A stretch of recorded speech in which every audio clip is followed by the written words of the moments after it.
നമസ്കാരം. നമ്മുടെ വക്കീലിന് സഹിക്കവയ്യ.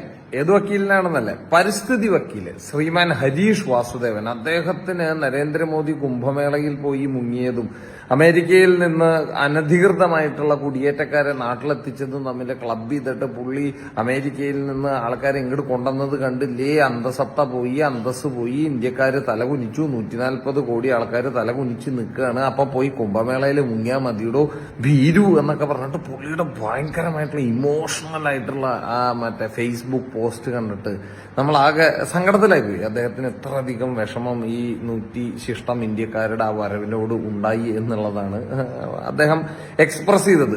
അതിൽ കൂടുതൽ അദ്ദേഹത്തെ ചൊടിപ്പിച്ചത് അല്ലെങ്കിൽ ചൊറിയിപ്പിച്ചത് ശ്രീമാൻ നരേന്ദ്രമോദി കുംഭമേളയിൽ പങ്കെടുത്തു എന്നുള്ളതാണ്. അപ്പൊ അതുകൊണ്ടാണ് അദ്ദേഹം കുംഭമേളയിൽ പങ്കെടുത്തതും മുങ്ങിയതുമൊക്കെ ഇതിന്റെ ഉള്ളിലേക്ക് കൊണ്ടുവന്നത്. എന്തായാലും വിദേശകാര്യ വകുപ്പ് മന്ത്രി ജയശങ്കർ കൃത്യമായിട്ട് പാർലമെന്റിൽ ഇതിനുള്ള മറുപടി കൊടുത്തിട്ടുണ്ട്. ഇതൊന്നും നിലയും തുടങ്ങിയതല്ല, 2009 കാലഘട്ടം തൊട്ട് തുടങ്ങുന്നതാണ്. രാജ്യത്തിനോട് കൂറുള്ള സ്നേഹമുള്ള പ്രസിഡന്റുമാര്, പ്രധാനമന്ത്രിമാരൊക്കെ ഇത് ചെയ്യുന്നേ. അവരുടെ രാജ്യത്തേക്ക് ഒരു തരത്തിലുള്ള വിസയും മറ്റ് നിയമങ്ങളൊന്നും പാലിക്കാതെ വരുന്ന ആൾക്കാരെ പിടിച്ചാൽ കണ്ടുകെട്ടി നാട്ടിലേക്ക് തിരിച്ചയക്കും, കയറ്റിവിടും. അത് ഇതിന്റെ ഭാഗമാണ്. ഇന്ത്യയിൽ നിന്ന് ആയിരക്കണക്കിന് ലക്ഷക്കണക്കിന് ആൾക്കാർ അമേരിക്കയിൽ പോയിട്ടുണ്ട്. അവരവിടെ ബിസിനസ് നടത്തുന്നുണ്ട്, ജോലിയിൽ പ്രവേശിച്ചിട്ട് അന്തസ്സായിട്ട് അവിടുത്തെ പൗരന്മാരായിട്ട് പോലും ജീവിക്കുന്ന ആയിരക്കണക്കിന് ലക്ഷക്കണക്കിന് ഇന്ത്യക്കാരുണ്ട്. ഈവൻ ഇപ്പോ ട്രംപിനോട് മത്സരിച്ച കമല ഹാരിസ് പോലും ഇന്ത്യൻ ഒറിജിനാണ്. അതായത് അവരല്ല, അവരുടെ മുൻ തലമുറ ഇന്ത്യയിൽ നിന്ന് പോയ ആൾക്കാരാണ്. അപ്പോൾ അങ്ങനെ മാന്യമായിട്ട് വിസയും ടിക്കറ്റൊക്കെ ആയിട്ട് പോകുന്ന ആൾക്കാർക്ക് ഇത്തരത്തിലുള്ള പ്രശ്നങ്ങളൊന്നും നേരിടേണ്ടി വരില്ല.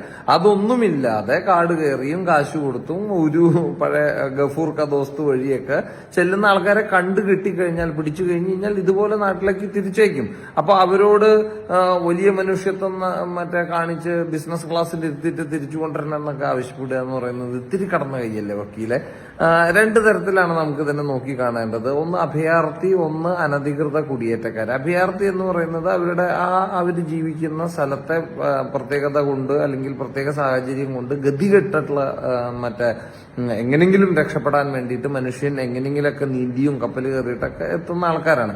അവരോട് നമുക്കൊരു മനുഷ്യത്വത്തിന്റെ ഒക്കെ ആംഗിളിൽ കാണേണ്ടതുണ്ട്. അവരെ അങ്ങനെ തന്നെ പരിഗണിക്കണം എന്നാണ് എന്റെ അഭിപ്രായം. പക്ഷേ അനധികൃത കുടിയേറ്റം എന്ന് പറയുന്നത് അങ്ങനെയല്ല. അനധികൃത കുടിയേറ്റം എന്ന് പറഞ്ഞു കഴിഞ്ഞാൽ ഇപ്പൊ ഇന്ത്യയിൽ നിന്ന് എങ്ങനെയൊക്കെയോ മറ്റേ പ്രോപ്പർ ആയിട്ടുള്ള ചാനലിലൂടെ നിങ്ങൾക്ക് വിസ നേടാനും അവിടെ പോയിട്ട് ബിസിനസ് ചെയ്യാനും പഠിക്കാനും അതുപോലെ തന്നെ അവിടെ ജോലി എടുക്കാനൊക്കെ ഉള്ള പ്രൊഫഷനുള്ള സമയത്ത് അതൊന്നും മറ്റേ പാലിക്കാതെ, അതൊന്നും ഫോളോ ചെയ്യാതെ എങ്ങനെയൊക്കെയോ അവിടെ എത്തിപ്പെട്ട് അവിടുത്തെ സുഖലോലുപതയിൽ ജീവിക്കണം എന്ന് ആഗ്രഹിച്ചിട്ട് അവിടേക്ക് പോകുന്ന ആൾക്കാരാണ് ഈ അനധികൃത കുടിയേറ്റക്കാര്. അപ്പോൾ ട്രംപ് എന്ന് പറയുന്നത് ഒബ്വിയസ്ലി അയാൾ ഒരു വലിയ നാഷണലിസ്റ്റ് ആയിട്ടുള്ള ഒരു നേതാവാണ്. അപ്പൊ അദ്ദേഹം അമേരിക്കയുടെ ഇൻട്രസ്റ്റ് പ്രൊട്ടക്ട് ചെയ്യുന്ന ആളാണ്. അത് നമ്മുടെ നാട്ടിൽ ചെയ്യാത്തതാണ് നമ്മുടെ ഇത്തരത്തിലുള്ള ഞാഞ്ഞൂലുകൾക്കൊക്കെ ഈ പറയുന്ന എന്താ പറയാ വിഷം വരുന്നത്. ഇടയ്ക്ക് നമ്മുടെ നാട്ടിലും ഇതുപോലെ തൊട്ടയൽവക്കത്ത് നിന്ന് കയറി വരുന്ന ആൾക്കാരെ കസേരയിട്ട് സപ്രപഞ്ചത്തിൽ കിടത്തി മറ്റേ ആട്ടി ഉറക്കണം എന്നുള്ള അഭിപ്രായക്കാരാണ് ഈ പറയുന്ന മറ്റേ പരിസ്ഥിതി വക്കീലും സംഘവും. അപ്പൊ അങ്ങനെയുള്ള ആൾക്കാർക്ക് ഇതൊക്കെ വലിയ മറ്റേ പാതകമായിട്ട് തോന്നും. പക്ഷെ മറ്റേ എന്താ പറയുക, നാളെ ഈ ഒട്ടകത്തിന് സൂചി കുത്താൻ സ്ഥലം കൊടുക്കുന്നത് പോലെയുള്ള അവസ്ഥ വരുമ്പോഴേ ഇവന്മാരൊക്കെ പഠിക്കുള്ളൂ. അപ്പോൾ ഒരു രാജ്യത്തിന്റെ ഇൻട്രസ്റ്റ് പ്രൊട്ടക്ട് ചെയ്യാൻ അവിടുത്തെ നിയമങ്ങളൊക്കെ അനുസരിച്ച് പ്രവർത്തിക്കുക എന്ന് പറയുന്നത് ആ രാജ്യത്തിന്റെ ഭരണാധികാരി, പ്രസിഡന്റോ മറ്റേ അല്ലെങ്കിൽ പ്രധാനമന്ത്രിയോ ഒക്കെ അതിന് ബാധ്യസ്ഥനാണ്. അതാണ് അയാൾ ചെയ്യുന്നത്.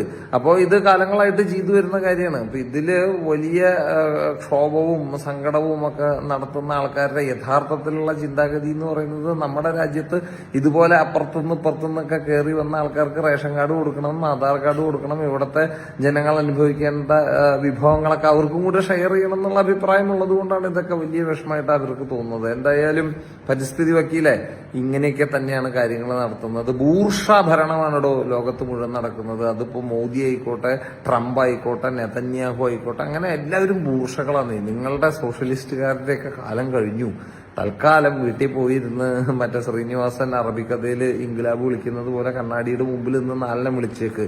അതിൽ കൂടുതലൊന്നും ചെയ്യാനില്ല. നന്ദി, നമസ്കാരം.